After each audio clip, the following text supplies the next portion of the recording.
ഈ പത്രസമ്മേളനത്തിൽ ഞങ്ങൾ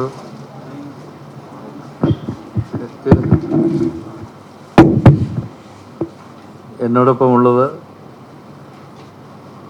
നമുക്കൊക്കെ സുപരിചിതനായ മലയാളം മിഷൻ ഡയറക്ടറും കവിയുമായ ശ്രീ മുരുകൻ കാട്ടാക്കട, മലയാളം മിഷൻ്റെ PRO Shrimati Asha Mary John, എഴുത്തുകാരനും മലയാളം മിഷൻ്റെ റേഡിയോ ഹെഡുമായ ജേക്കബ് എബ്രഹാം എന്നിവരാണ്. ഒരു നവീനമായ ആശയം നടപ്പാക്കാനുള്ള ശ്രമത്തിലായിരുന്നു കാട്ടാക്കട മണ്ഡലം. കടലിനക്കരെ ജീവിക്കുന്ന പ്രവാസി കുടുംബങ്ങളിൽപ്പെട്ട വിദ്യാർത്ഥി സമൂഹവും ഞങ്ങളുടെ മണ്ഡലത്തിലെ ഞങ്ങളുടെ നാട്ടുകാരായ കുട്ടികളും ഒരുമിച്ച് യാത്ര ചെയ്യുകയും നാടിനെ അറിയുകയും ചെയ്യുക എന്ന ഒരാശയം ഞങ്ങൾ രൂപപ്പെടുത്തി. മുരുകൻ സാറുമായി സംസാരിക്കുമ്പോൾ മലയാളം മിഷൻ്റെ തന്നെ ഒരു പദ്ധതിയുണ്ട്, അതും ഞങ്ങളുടെ ആഗ്രഹവും കൂടെ സമന്വയിപ്പിച്ച് വേരുകൾ ചിറകുകൾ എന്ന ഒരു പദ്ധതിക്ക് രൂപം നൽകി. അതിൻ്റെ ഔപചാരികമായ ഉദ്ഘാടനം 8-ാം തീയതി കാട്ടാക്കട മണ്ഡലത്തിലെ പുളിയറക്കോണത്തുള്ള മിയാവാക്കി വനം അവിടെ വെച്ച് ബഹുമാനപ്പെട്ട വിദ്യാഭ്യാസ വകുപ്പ് മന്ത്രി ശ്രീ വി ശിവൻകുട്ടി നിർവഹിക്കുകയാണ്. ഇത് സംബന്ധിച്ച മറ്റു വിവരങ്ങൾ പ്രിയപ്പെട്ട മുരുകൻ കാട്ടാക്കട സാർ അവതരിപ്പിക്കും. പ്രിയപ്പെട്ടവരെ, ഈ പറഞ്ഞതുപോലെ ബഹുമാനപ്പെട്ട MLA പറഞ്ഞതുപോലെ കാട്ടാക്കട മണ്ഡലത്തിൻ്റെ വികസന പദ്ധതികളെല്ലാം പരിസ്ഥിതി സൗഹൃദ നയത്തിനധിഷ്ഠിതമായിട്ടുള്ളതാണ് എന്ന് നിങ്ങൾക്ക് അറിയാമല്ലോ. അതിൻ്റെ ഭാഗമായി കാട്ടാക്കട നിയോജക മണ്ഡലം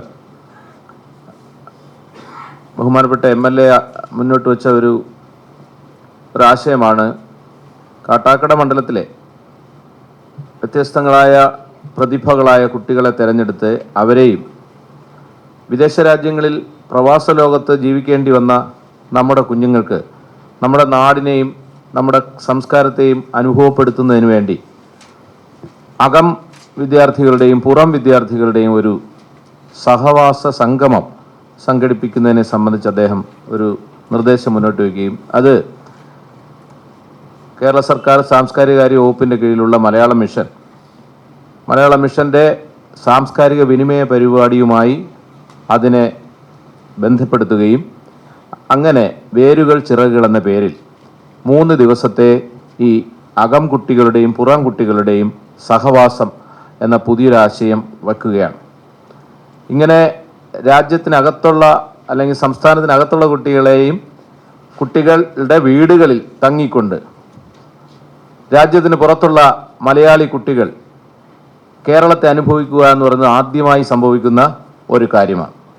അങ്ങനെ വിദേശ രാജ്യങ്ങളിൽ പ്രവാസ ലോകത്ത് ജീവിക്കുന്ന കുട്ടികൾക്ക് നാടിൻ്റെ ജീവിതാനുഭവങ്ങൾ നേരിട്ട് ലഭിക്കുന്നതിന് പര്യാപ്തമായ രീതിയിലുള്ള ഒരു തുടക്കമാണ് ഈ വേരുകൾ ചിറകുകൾ എന്ന ഈ സഹവാസ പരിപാടിയിലൂടെ ഞങ്ങൾ ആവിഷ്കരിച്ചിരിക്കുന്നത്. അപ്പോൾ 2025 ആഗസ്റ്റ് 8, 9, 10 തീയതികളിലാണ് ഇത് നടക്കുന്നത്. GCC രാഷ്ട്രങ്ങളിൽ നിന്നും ഉള്ള 25 കുട്ടികൾ, തിരഞ്ഞെടുക്കപ്പെട്ട 25 വിദ്യാർത്ഥികളാണ് ഈ ക്യാമ്പിൽ സംബന്ധിക്കുന്നത്. കാട്ടാക്കട മണ്ഡലത്തിൽ നിന്ന് വിവിധ സ്കൂളുകളിൽ നിന്ന് വ്യത്യസ്ത ശേഷികൾ നേരത്തെ അവർക്കൊരു എൻട്രി പരീക്ഷ പോലെ സംഘടിപ്പിച്ച് അവരിൽ നിന്ന് വിവിധ ശേഷി മണ്ഡലങ്ങളിൽ കാര്യശേഷി തെളിയിച്ച മക്കളെ 25 പേരെ സെലക്ട് ചെയ്തിട്ടുണ്ട്. അപ്പോൾ നമ്മുടെ നാട്ടിലെ 25 കുട്ടികളും ഒപ്പം പ്രവാസ ലോകത്തെ വിവിധ രാജ്യങ്ങളിൽ നിന്നുള്ള 25 കുട്ടികളുമാണ് ഇതിൽ പങ്കെടുക്കുന്നത്. ഈ പുറത്തു നിന്നുള്ള 25 കുട്ടികളും ഈ സഹവാസത്തിൽ താമസിക്കുന്നത് ഈ അകത്തു നിന്നുള്ള കൂട്ടുകാരായ 25 കുട്ടികളുടെ വീട്ടിലാണ്. ഒരു പ്രവാസി കുട്ടി നാട്ടിലെ ഒരു പ്രവാസി കുട്ടിയുടെ കൂട്ടുകാരിയായി, നാട്ടിലെ ഒരു കുട്ടിയുടെ കൂട്ടുകാരിയായി അല്ലെങ്കിൽ കൂട്ടുകാരനായി അവരുടെ അച്ഛനമ്മമാരോടൊപ്പം ഈ 3 ദിവസവും താമസിച്ചുകൊണ്ടാണ് ഈ സഹവാസത്തിൽ പങ്കെടുക്കുന്നത് എന്നതാണ് ഇതിൻ്റെ ഏറ്റവും പ്രധാനപ്പെട്ട ഒരു ജൈവപരമായ സവിശേഷത. സഹ്യനിൽ നിന്ന് സാഗരം വരെ എന്നൊരു യാത്ര ഇതിനോടൊപ്പം ഞങ്ങൾ സംഘടിപ്പിക്കുന്നു. അതായത് നമുക്കറിയാം നമ്മുടെ നാടിൻ്റെ ഒരു ഭൂമിശാസ്ത്രം നമുക്കറിയാം. നമുക്ക് മലനാടുണ്ട്, ഇടനാടുണ്ട്, തീരപ്രദേശമുണ്ട്. അങ്ങനെ ഏകദേശം ശരാശരി 60 കിലോമീറ്റർ ഉള്ള ഒരു കുഞ്ഞു നാടാണ് നമ്മുടെ കേരളം. അപ്പോൾ ആ കേരളത്തിൻ്റെ ആ ഭൂമിശാസ്ത്ര ദർശനവും ആ ഭൂമിശാസ്ത്രത്തിലൂടെ നമ്മുടെ കാർഷിക സമൃദ്ധിയുടെ അടയാളപ്പെടുത്തലുകളും അതോടൊപ്പം വളർന്നു വന്ന നവോത്ഥാന മൂല്യങ്ങളും നമ്മുടെ സംസ്കാരവുമെല്ലാം നമ്മളെ കുട്ടികളെ അനുഭവിച്ച് മനസ്സിലാക്കി കൊടുക്കുക എന്ന ലക്ഷ്യത്തോടു കൂടിയാണ് ഈ വേരുകൾ ചിറകുകൾ എന്ന സഖ്യൻ എന്ന പരിപാടിയുടെ ഭാഗമായ സഖ്യനിൽ നിന്ന് സാഗരം വരെ എന്ന യാത്ര സംഘടിപ്പിച്ചിരിക്കുന്നത്. അപ്പോൾ നമ്മൾ കഴിയുന്നതും നെയ്യാറിൻ്റെ പരമാവധി ഇപ്പം കോട്ടൂർ ആന വളർത്തൽ കേന്ദ്രത്തിൽ പോയി പ്രകൃതിയുമായി ബന്ധപ്പെട്ട കാര്യങ്ങൾ അവരെ അനുഭവിപ്പിക്കുന്നതോടൊപ്പം തന്നെ ആദിവാസി ജീവിതം അവരെ മനസ്സിലാക്കി കൊടുക്കുന്നതിന് വേണ്ടി ആദിവാസി മൂപ്പൻ ശ്രീ മല്ലങ്കാണിയുടെ നേതൃത്വത്തിലുള്ള ആദിവാസി സംഘവുമായി നമ്മുടെ കുട്ടികൾ സംവദിക്കും. അപ്പോൾ ആദിവാസി ജീവിതം എന്താണെന്നും നമ്മുടെ തനത് ജീവിതം എന്താണെന്നും എങ്ങനെയാണ് അവരുടെ ഭക്ഷണ രീതി, എന്താണ് അവരുടെ വസ്ത്രധാരണ രീതി, എങ്ങനെയാണ് അവരുടെ പാർപ്പിട രീതികൾ, എങ്ങനെയാണ് അവരുടെ കല, എങ്ങനെയാണ് അവരുടെ മറ്റു കാര്യങ്ങൾ ജീവിതം എന്ന് നമ്മുടെ കുഞ്ഞുങ്ങൾ നേരിട്ട് അനുഭവിക്കുന്ന രീതിയിൽ അവിടെ ആ അനുഭവങ്ങൾ കുട്ടികൾ കിട്ടും. ചാറ്റുപാട്ട് പോലുള്ള അവരുടെ തനത് കലാരൂപങ്ങളെയും ഈ കുഞ്ഞുങ്ങളെ പരിചയപ്പെടുത്തി പിന്നെ നെയ്യാർ ഉത്ഭവിക്കുന്നത് കാണിച്ചു കൊടുത്തൊരു നദി എങ്ങനെ തുടങ്ങുന്നു, ആ നദി എങ്ങനെ അവസാനിക്കുന്നു എന്ന് പൂവാറ് വരെയുള്ള തീരങ്ങളിലൂടെ യാത്ര ചെയ്യുകയാണ് ചെയ്യുന്ന കുട്ടികൾ ഈ 3 ദിവസക്കാലം.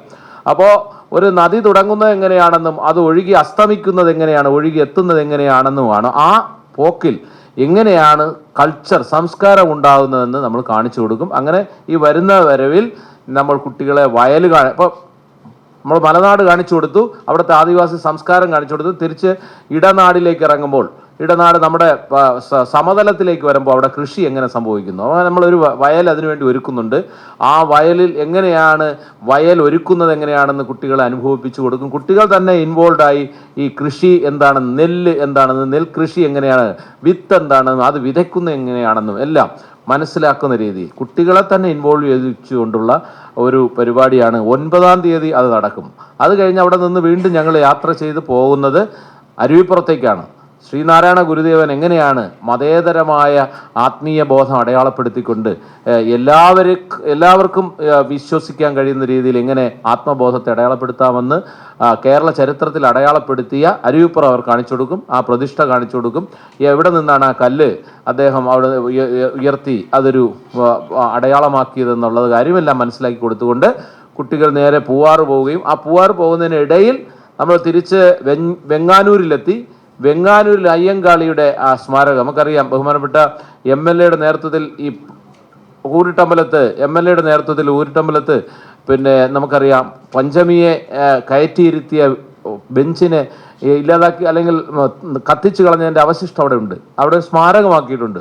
എങ്ങനെയാണ് നമ്മുടെ പൊതുവിദ്യാഭ്യാസം സംഭവിച്ചത്, ജനകീയ വിദ്യാഭ്യാസം കേരളത്തിൽ വന്നത് ഏത് രീതിയിലാണെന്നുള്ള അവബോധം കുട്ടികൾക്ക് ലഭിക്കുന്നതിന് വേണ്ടി അയ്യങ്കാളിയുടെ സ്മാരകം ഊരിട്ടമ്പലം സ്കൂളുമായി ബന്ധപ്പെടുത്തി അവിടെയും ആ കുട്ടികൾക്ക് അനുഭവം നൽകി. അങ്ങനെ കേരളത്തിൻ്റെ ഈ തെക്കൻ മേഖലയുടെ വിവിധ ഭാഗങ്ങളിലൂടെ യാത്ര ചെയ്യുന്ന തരത്തിലാണ് ഈ സഖ്യൻ. അവസാനം പൂവാറ് പോയി എങ്ങനെയാണ് നദി അവസാനിക്കുന്നതെന്ന് കാണിച്ചു കൊടുക്കുകയും അവിടെ കടൽ പാട്ടിനെ പരിചയപ്പെടുത്തുകയും കടപ്പുറത്തെ ഭാഷ പരിചയപ്പെടുത്തുകയും അവിടുത്തെ ജീവിതത്തെ, മത്സ്യബന്ധന ജീവിതം എങ്ങനെയാണെന്ന് കാണിച്ചു കൊടുക്കുകയും ചെയ്യുന്ന രീതിയിൽ ആ അനുഭവങ്ങളും ആ കുട്ടികൾക്ക് നൽകുന്നുണ്ട്. അവസാന ദിവസം ഞങ്ങൾ വീണ്ടും കേരളത്തിൻ്റെ അഭിമാനമായിട്ടുള്ള, ഭാരതത്തിൻ്റെ അഭിമാനമായിട്ടുള്ള വിഴിഞ്ഞം അന്താരാഷ്ട്ര തുറമുഖം അവരെ പരിചയപ്പെടുത്തിക്കൊണ്ട് വെള്ളാറിലെ ക്രാഫ്റ്റ് വില്ലേജിൽ സമാപിക്കുന്ന രീതി സമ്മേളനം നടന്ന് അവിടെ വെച്ച് അവർക്ക് അവരുടെ സർട്ടിഫിക്കറ്റുകളും മെമൻറ്റോയും എല്ലാം നൽകി ഈ അവസാനിപ്പിക്കുന്ന രീതിയിലുള്ള സമഗ്രമായ ഒരു